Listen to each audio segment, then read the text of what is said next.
Number 9. A naked intruder. Early one morning in January of 2022, Canadian TikToker Bethany Coker noticed some mud in the driver's seat of her car. She figured that a homeless man had slept in her vehicle and steam cleaned the soiled upholstery, then carried on with her life as usual. 3 days later, she noticed that the car's windows were fogged up.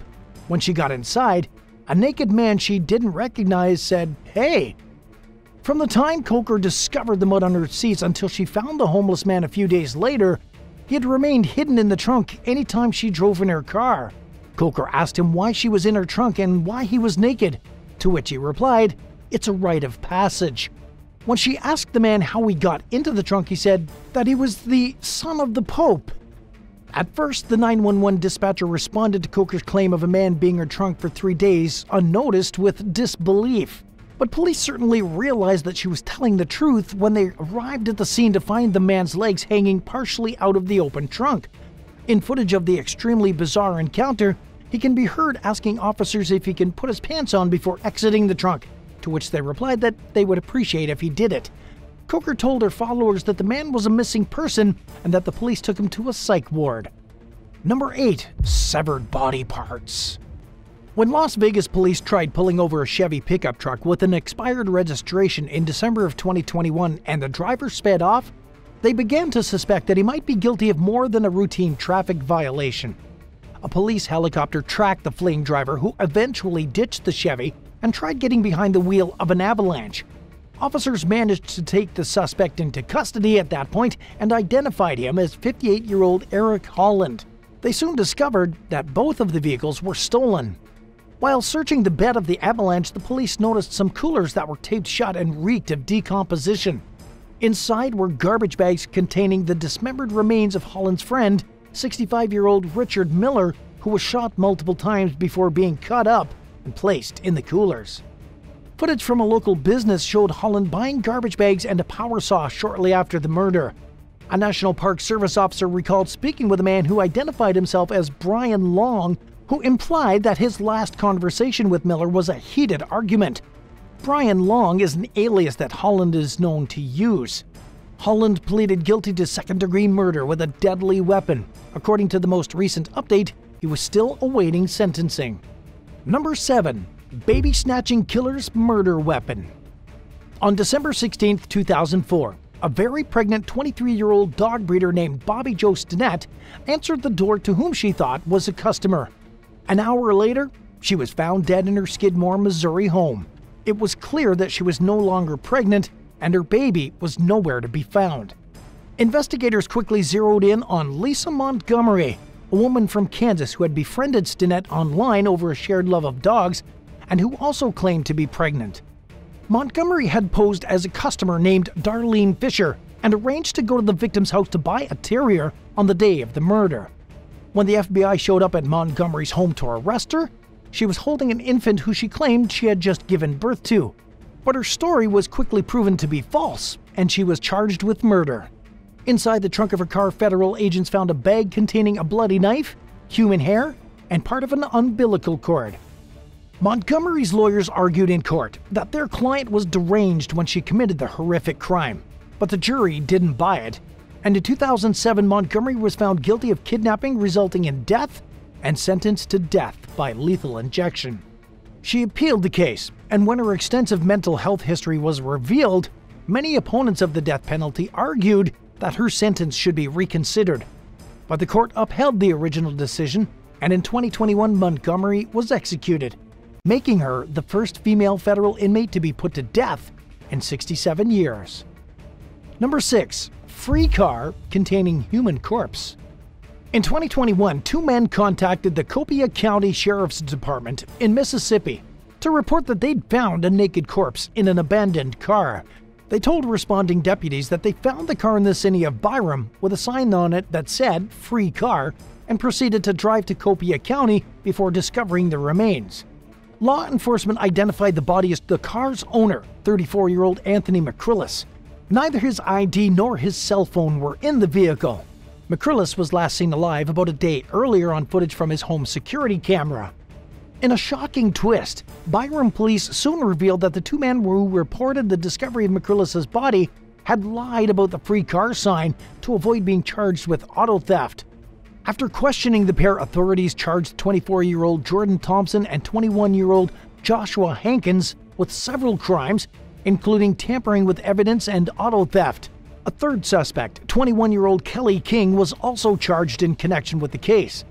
No arrests have been made in direct connection with McCrillis' death, and law enforcement has remained tight-lipped about the case while urging the public to come forward with information. What would you do if you smelled something coming from the trunk of a car? Would you ignore it or call the police? Tell us in the comments and hit the subscribe button while you're at it. Number 5. Missing professional gambler. 53-year-old professional gambler Howard Ferrini was last seen at a dog racing track in Raynham, Massachusetts in August of 1991. He left with plans to return later that day, but he never did. Several days later, an employee at Logan Airport in Boston noticed a foul odor coming from a Cadillac parked on the 4th floor of a parking garage. Police found Ferrini's decomposing body in the trunk with a plastic bag over his head and injuries to his skull. A large amount of cash and valuable jewelry were found on Ferrini, indicating that his murder wasn't motivated by robbery.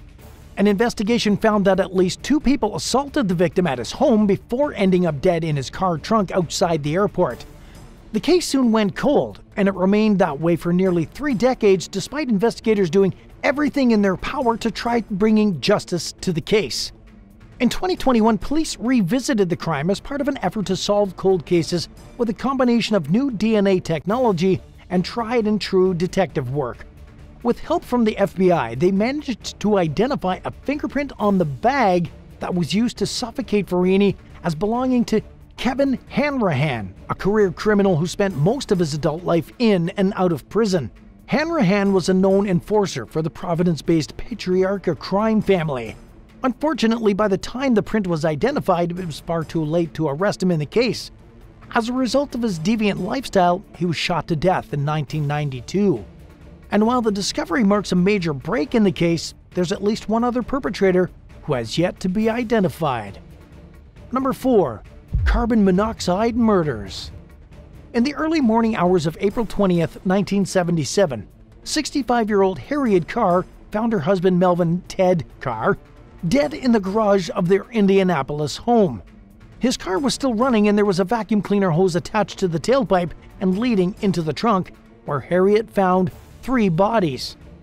Police concluded that the victims, 24-year-old Karen Mills, her young child, and 17-year-old Sandra Harris, were all murdered with carbon dioxide.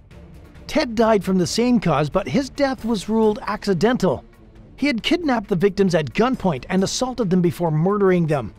Detectives theorized that Ted's own demise came when he opened the trunk to check to see if the victims were dead or to begin disposing of their remains and inhaled too much carbon monoxide. As it turned out, Ted had a violent history.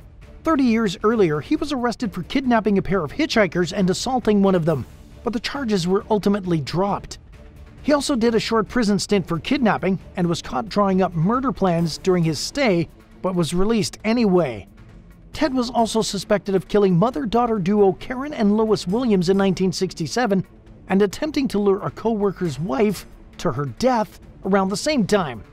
These are just some of the crimes he fell under suspicion for, yet was never charged in connection with, leaving the world to wonder how many victims he had claimed during his lifetime without getting caught. Number 3. Suspiciously slain woman.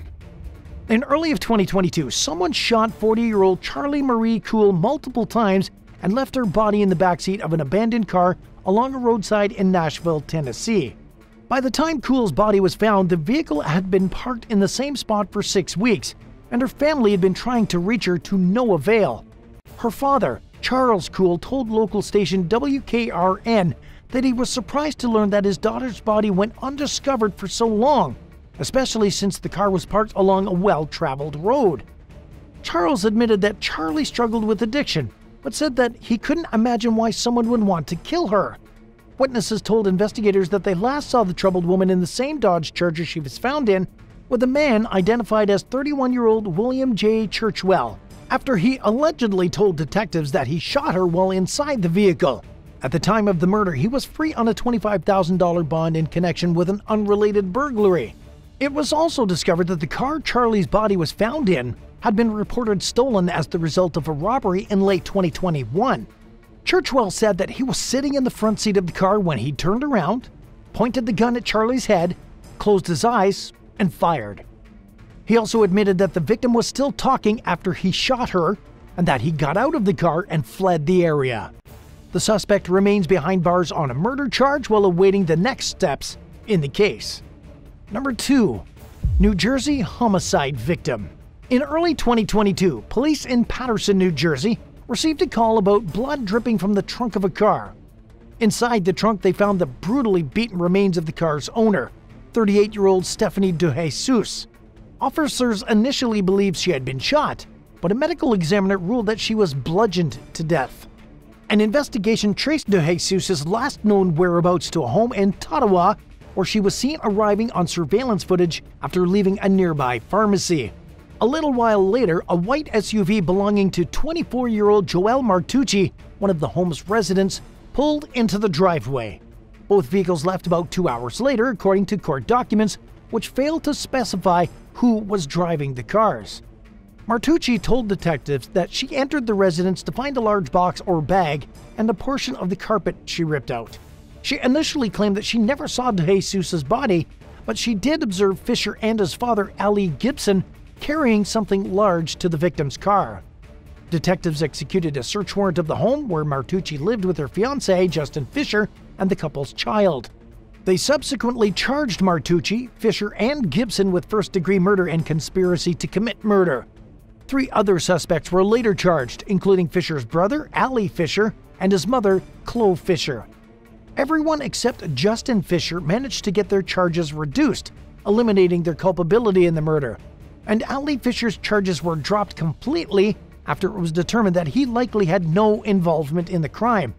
Justin still faces a murder charge and no motive has been revealed, leaving the case shrouded in unanswered questions. Number 1. Florida man's murdered roommate. After a couple who shared an apartment in Tampa went missing in 2016, their landlord entered the home to find it covered in blood. It was clear that a brutal crime had taken place. A few hours later, Hillsborough County Sheriff's deputies found one of the tenants, 44-year-old Kydell Weldon, sitting in a vehicle near the home. His clothing and hands were covered in blood. A search of the vehicle turned up a bloody knife, and inside the trunk were the remains of Weldon's partner, 45-year-old Tina Ryan. She had been stabbed multiple times and bludgeoned in the head. Authorities never disclosed a motive or specific details about the circumstances leading up to Ryan's death. Shortly after the murder, her daughter Samantha Dicastro told the Tampa Bay Times that her mother had become terrified of Weldon in the time leading up to her death. Dicastro said that Ryan was known to experience rough patches and had a difficult life, and that she was actively trying to get a new job and a new place to live so that she could escape Weldon. Sadly, that never happened, and for one reason or another, he felt compelled to end her life. But even Ryan's children were left with unanswered questions in the aftermath of the horrific slaying. Dicastro said that she hoped to someday gather the courage to write Weldon a letter in prison and ask him why he killed her mother. Weldon was found guilty of second-degree murder and was sentenced to life in prison. Thanks for watching. Have you ever found anything terrifying in your car? Tell us about it in the comments below and don't forget to subscribe. See you next time. Bye for now.